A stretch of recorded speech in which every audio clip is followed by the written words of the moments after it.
네, 오늘 시장을 주도하는 업종과 이슈에 대해서 심층 분석해보는 마켓 로드맵 시간입니다. 바로자산운용의 윤정식 이사님 연결되어 있습니다. 만나보도록 할게요. 안녕하세요. 네, 안녕하세요. 네, 오늘은 금융주에 대한 투자 전략 이야기 나눠보도록 하겠습니다. 국내외 증시 은행주들이 대거 상승세 이어가는 모습이었는데요.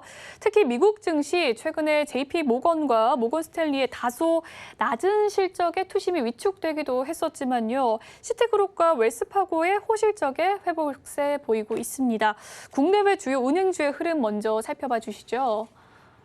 우선 미국 같은 경우는 은행주들 분위기 국내도 오늘 반등을 하지만 오늘 이전을 살펴보면 그렇게 좋지는 못했습니다. 주가가 굉장히 좀 계속 좀 흘러내리는 그런 모습들을 많이 보여줬었는데 미국도 마찬가지였죠.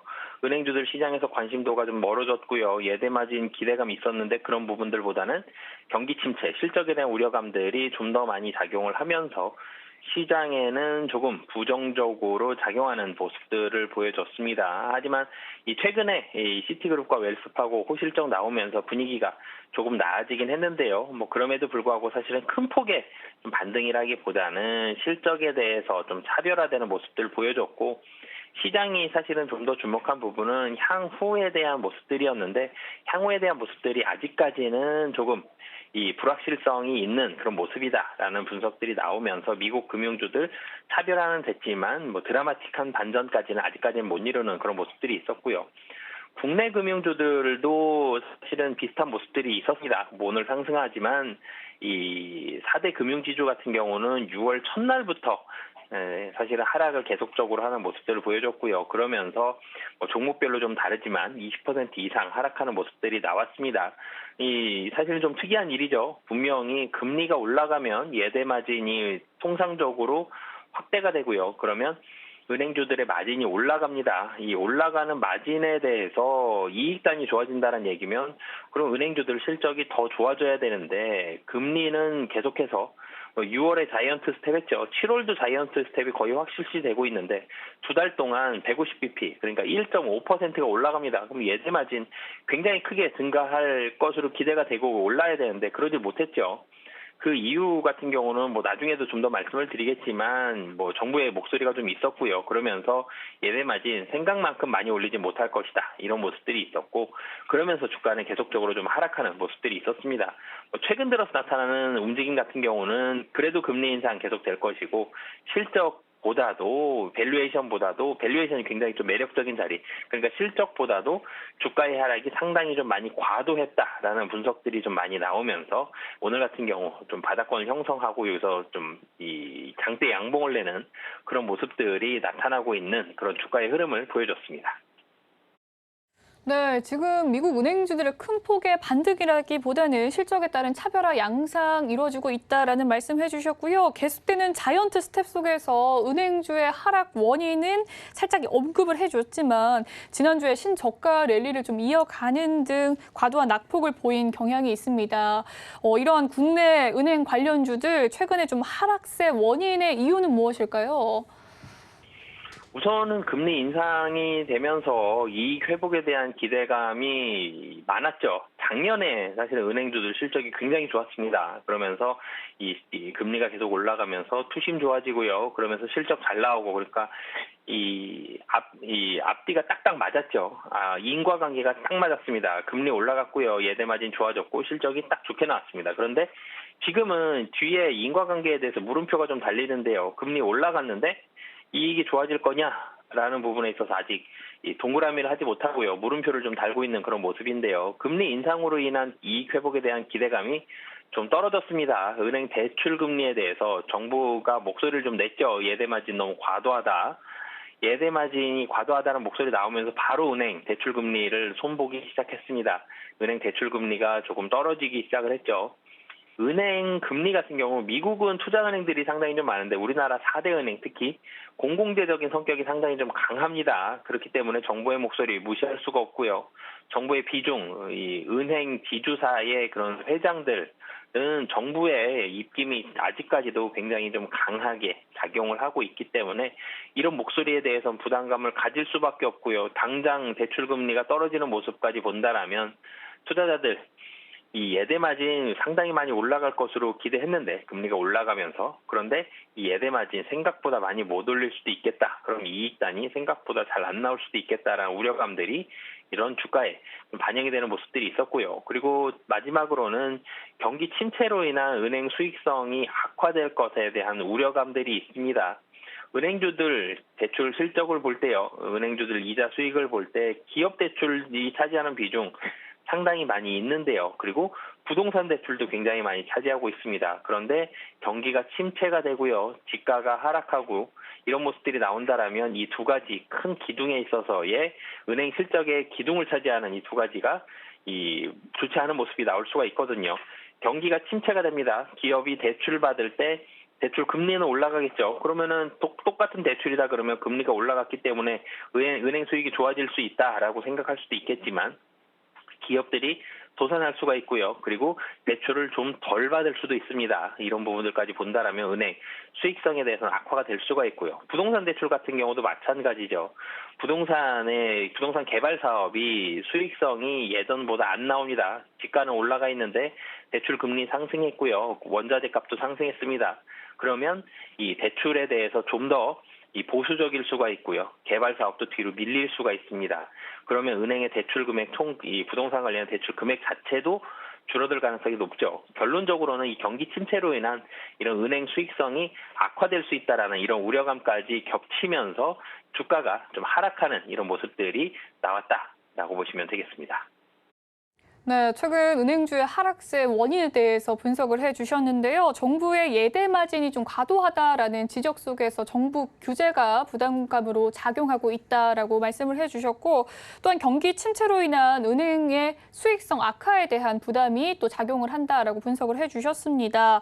다만 이 한국은행이 빅스텝을 좀 단행하면서 은행주의 상승세 좀 여전히 투자자들의 기대 심리가 있는데요. 기대감이 몰리고 있습니다. 이 한은의 은행주 빅스텝으로 좀 주목을 받을 수 있을까요? 네, 우선 한은의 빅스텝 은행주들의 주목도와는 사실은 조금 거리감이 있었죠. 한은이 금리를 상승했습니다. 은행주가 근데 그날 반등을 하지 못했죠. 이 은행 같은 경우는 우선 첫 번째로는 하반기는 실적이 좀 제한적으로 상승할 가능성이 높아 보입니다. 이 2분기 실적은 시장 기대감보다는 조금 못할 가능성이 높고요. 2분기 실적 전년 동기 대비해서는 소폭 감소할 가능성이 높습니다. 예금 금리가 그러니까 기준 금리가 올랐는데요. 실적이 조금 떨어진다는 부분들은 시장에 부정적으로 작용할 가능성이 높고요. 그리고 좀 전에도 말씀드렸죠. 은행 대출 이자의 공공재적인 성격은 지속적으로 부각이 될 가능성이 높습니다. 경기가 드라마틱하게 하반기에 좋아진다라는 부분에 있어서는 물음표가 많이 달려있죠. 경기 침체는 막을 수 있을지 몰라도 경기를 급반등시킬 가능성은 매우 낮기 때문에 경기가 계속적으로 좀 어려울 가능성이 높습니다. 그리고 국내 같은 경우 본다면 정부 임기 첫 해입니다. 그런데 경기가 매우 안 좋아지고 대출금리 올라가고 그러면 이 정부 쪽에서도 부담을 많이 느낄 수 있기 때문에 이번에 대출금리가 상당히 좀 높다 이런 코멘트 언급들이 계속적으로 나올 가능성이 높습니다. 이 대출 이자의 공공재적 성격 이런 부분은 계속해서 부각이 될 가능성이 높고요. 그런데 주가가 그렇다면 계속적으로 보수적이냐? 하지만 은행주가 가진 절대적인 매력 두 가지가 있습니다. 배당이 한 가지고요. 또 하나는 밸류에이션 매력입니다. 배당은 두 번 중간 배당이랑 이 연말 배당 두 가지가 있죠. 이 배당금은 계속적으로 좋은 수준을 유지하고 있기 때문에 외국인들 배당 상당히 좀 좋아합니다.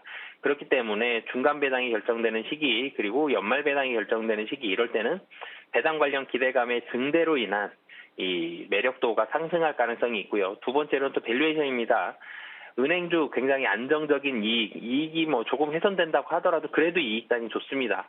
그리고 이 배당도 같이 가지고 있는 이런 모습들이 있는데 그렇기 때문에 주가가 상당히 좀 안정적이고 어떻게 보면 좀 심심한 그런 모습들까지 보여주는데 최근에 주가가 많이 하락을 했죠. 한 달 반 정도 동안. 그러면서 밸류에이션 상당히 좀 매력이 부각이 되는데요.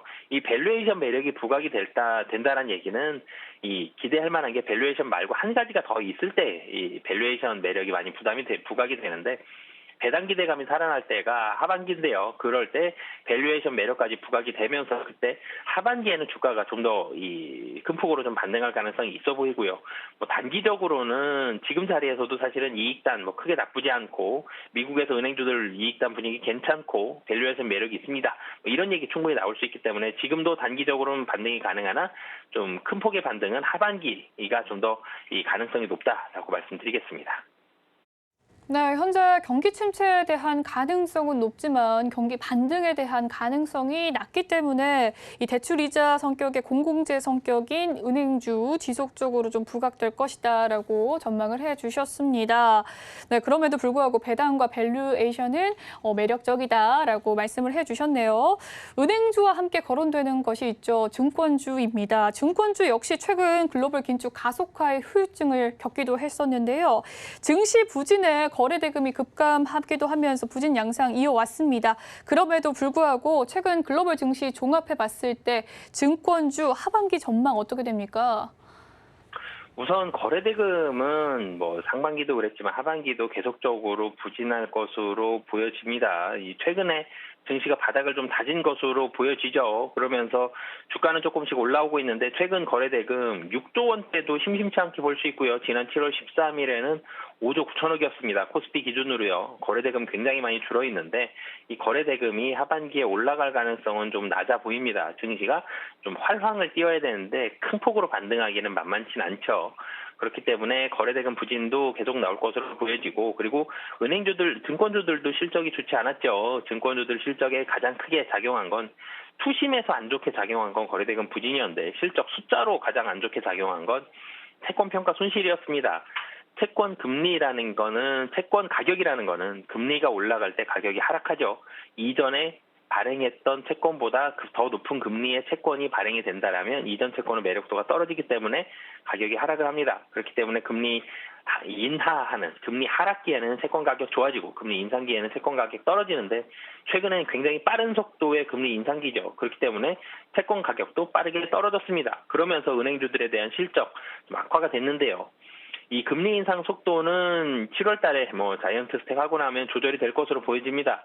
그리고 23년 상반기에는 금리 인하 기대감까지 있기 때문에 채권 가격은 하반기로 갈수록 좀 안정세를 보일 가능성이 높습니다. 그런 부분들까지 봤을 때 증권주 같은 경우 투심적인 면에서는 거래대금이 계속 부진하다는 점 이런 부분은 좀 부담이죠. 하지만 하반기로 갈수록 실적에 대해서는 조금씩 나아질 가능성이 높다라고 말씀드리겠습니다. 네, 하반기 전망에 대해서 증권주 전망 이야기해 주셨습니다. 이번 주에 4대 금융지주의 2분기 실적 발표가 남아 있습니다. 금융지주들은 1분기 사상 최대 이익을 기록하기도 했었는데요. 2분기 주요 실적 전망치와 함께 탑픽 종목 그리고 투자 전략까지 전해주시죠. 우선 2분기 실적 같은 경우는 전년 동기 대비해서 소폭 좀 줄어들 것으로 보여집니다. 뭐 컨센서스보다 조금 낮게 볼 수도 있지만 컨센서스가 최근에 계속적으로 좀 떨어져 있죠. 그렇기 때문에 뭐 컨센서스 정도 혹은 그보다 조금 낮은 정도. 그러니까 실적 숫자로만 보면 전년 동기 대비해서는 한 자릿수 정도 조금 감소하는 그런 모습이 나올 것으로 보여집니다. 하지만 큰 폭의 감소를 예상했던 시장보다도 비교적 좀 잘 맞추고 있는 부분은 기업 대출이 호조세를 보여줬는데요. 근데 이 기업 대출이 사실은 하반기 경기 침체에 대해서는 좀 부담스러운 부분들도 있죠. 경기가 침체가 되면 기업 대출도 줄어들 가능성이 높고요. 그러면 좀 전에도 말씀드렸죠. 은행의 공적 기능을 강화하자라는 목소리가 많이 좀 세게 나올 가능성이 높습니다. 이런 부분은 좀 부담스러운 그런 부분이 있고요. 경기 둔화가 혹은 경기 침체가 진짜로 된다라면 이익 모멘텀은 은행주들 약화될 수밖에 없습니다. 이런 부분들도 은행주에 있어서는 부담인데요. 하지만 은행주들 하반기를 봤을 때는 긍정적인 부분이 있죠. 좀 전에도 말씀드렸지만 배당과 밸류에이션입니다. 배당이 기대가 되고 있는 상황인데 밸류에이션도 주가가 많이 떨어져서 매력적이다. 그렇다라면 하반기는 좀 주목을 받을 가능성이 좀 높다라고 보여지고요. 뭐 종목을 말씀드리자면 하나금융지주 좀 말씀을 드리겠는데요. 하나금융지주 같은 경우는 다른 경쟁사 대비해서는 밸류에이션이 좋습니다. 그런데 여기 배당 수익률 8% 이상이고요. 그리고 중간 배당 한 750원 정도로 예상이 됩니다. 이 하나금융지주의 이런 배당 부분만 봤을 때에도 지금 자리는 굉장히 좀 매력적인 자리다라고 보여지고요. 그리고 이 자사주 소각과 같은 주주 가치 제고에 대한 기대감들도 가지고 있습니다. 그러니까 하나금융지주는 주주에 대해서 상당히 신경을 많이 쓰는 은행 금융지주사 중에 가장 신경을 많이 쓰는 이 지주사다라고 보시면 될 것 같고요. 그렇기 때문에 가격적으로 상당히 많이 떨어져 있는데 이렇게 주주 가치 제고에 노력을 많이 하고 있는 회사다. 이런 부분들은 밸류에이션 매력으로 충분히 좀 부각이 될 가능성이 높다라고 보여집니다.